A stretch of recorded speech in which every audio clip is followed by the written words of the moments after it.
My wife, Sarah, and I live in a quiet, modern subdivision in California with our two young children, Emily, 7, and Ben, 4.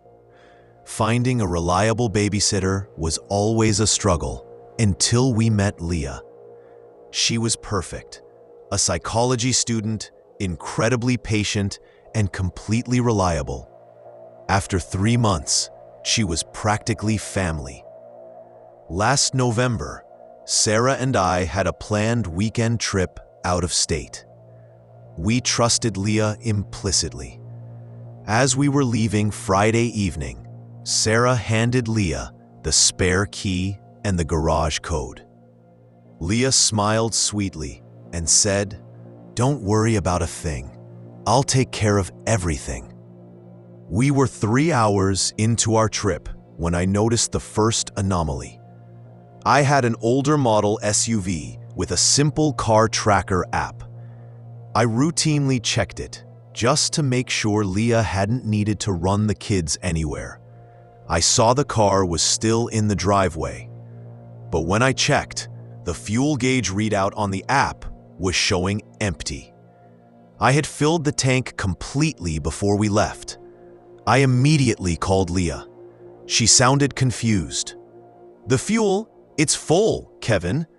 Maybe the app is glitching."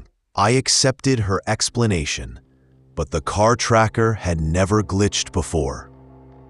I couldn't shake the feeling. I pulled over and called my close friend and neighbor, David. I asked him to walk over and check on the house, particularly the garage door. David called back in 5 minutes. "Kevin, everything's locked up. Cars in the driveway. But hey, your exterior basement access door, it's wide open, swinging in the wind. We never use that door." David, being cautious, didn't go inside. He simply secured the lock and told Leah when she opened the front door that he was just checking the locks. I was now genuinely scared. We turned the car around. It would take 6 hours to get home. I called the house again, and this time, Leah answered immediately, her voice cheerful. "Oh, the basement door? I was just down there looking for some extra towels. Silly me." Her voice was too light. I asked her to confirm the kids were asleep. She confirmed they were, and then she said something bizarre. "Don't rush back, Kevin. I've got everything under control. I'm going to take a long shower now." The way she emphasized the long shower felt like a coded message, a deliberate attempt to buy time. 3 hours later, we were halfway home. Sarah was frantically checking the home security camera feeds, the basic ones that only watched the perimeter. I called the local police to request a welfare check, but they needed an emergency reason beyond a basement door. Finally, I decided to activate the master bedroom camera, the one we normally kept covered. I navigated the app and clicked Live Feed. The image that loaded was horrifying. Leah wasn't showering. She was in our master closet, wearing Sarah's clothes and jewelry, calmly loading a rifle that belonged to my late father. Just as I shouted to Sarah what I saw, a second figure stepped into the frame, a large, heavy man wearing dark overalls. He wasn't a stranger. I instantly recognized him as a former handyman I had fired a year ago for attempting to steal tools. He was carrying a roll of thick black duct tape. Leah smiled at him, a natural chilling smile, and pointed the loaded rifle directly at the camera. She said clearly, "Showtime." The feed cut out. I called 911 immediately, screaming the address and describing the intruders, the rifle, and the 2 children upstairs. The dispatcher confirmed they were sending a unit, but it would take 10 minutes. We were still 2 hours away. I was helpless, knowing that Leah, who we had paid and trusted, was now holding our children hostage with a loaded weapon. An hour later, we were tearing through our subdivision. We pulled up 2 blocks away and parked. I grabbed the heavy tire iron from the trunk. We approached the house on foot. All the lights were off. I crept up to the kitchen window. I pressed my face to the glass and peered inside. The kitchen was empty. But on the center island, next to a large, newly sharpened hunting knife, were 2 small piles of clothing: Emily's pink pajamas and Ben's dinosaur onesie. I knew they were trying to break me psychologically. I had to get inside. I remembered the code, but I couldn't risk the noise of the main garage door. I crept to the side of the garage and found the small, rarely used keypad for the access door. I entered the 4-digit code. The bolt clicked open silently. I eased the door open and slipped into the dark, cold garage, tire iron held high. I moved from the garage into the kitchen. Silence. I checked the living room and the dining room. Empty. I started up the main staircase. As I reached the 3rd step, the handyman from the camera feed dropped down from the ceiling access hatch directly above me. He was fast and huge. He slammed a heavy, booted foot onto my shoulder, sending me tumbling down the stairs. The tire iron flew out of my grasp.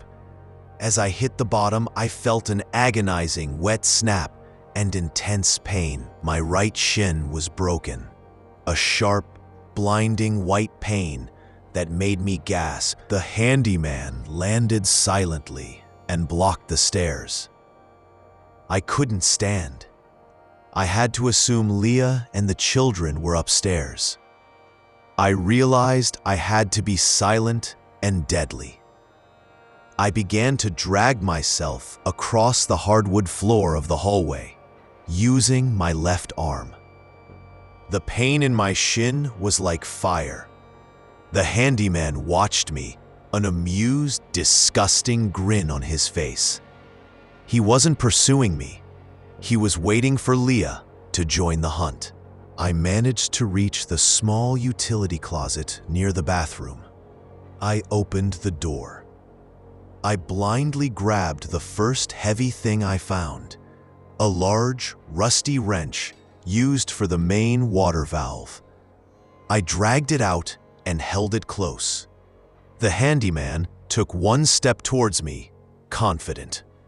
As he stepped over me, I swung the wrench up with all my remaining strength and connected with the back of his left knee. There was a wet, muffled crunch. The man screamed, a guttural sound, and collapsed sideways onto the floor. I left the man writhing on the floor and started crawling back toward the stairs. I needed the kids. I heard a loud, slow slicing sound from the top of the stairs. Leah was standing at the top landing, holding the rifle and smiling. She wasn't pointing the rifle at me. She was holding the hunting knife from the kitchen and was slowly, deliberately slicing the main power cord to our home alarm system, which was dangling from the wall. She was cutting our last link to the outside world. I didn't try to crawl up. Instead, I grabbed the closest thing, a heavy, decorative brass bell from the entryway table. I threw it with all my might at the large front window. The glass shattered with a tremendous, deafening explosion. I screamed, "Fire! Help!" Leah hesitated, her attention momentarily split between the broken window and me. That was the only distraction I needed. I crawled toward the handyman, grabbed the tire iron, and slammed it down onto the base of his skull. The sound of the glass and my screaming was enough. Within minutes, sirens were blaring down the street. Leah bolted, leaving the rifle and running out the back door. The police and paramedics arrived to find me bleeding with a broken shin and the handyman unconscious. The children were found asleep, terrified, but physically unharmed in their bedroom. Leah and the handyman were eventually caught in the woods nearby. They were targeting us for abduction and extortion, having meticulously planned the break-in over 3 months. I survived, but every time I look at the new scar on my leg, I remember that the most dangerous monsters are the ones you invite into your home.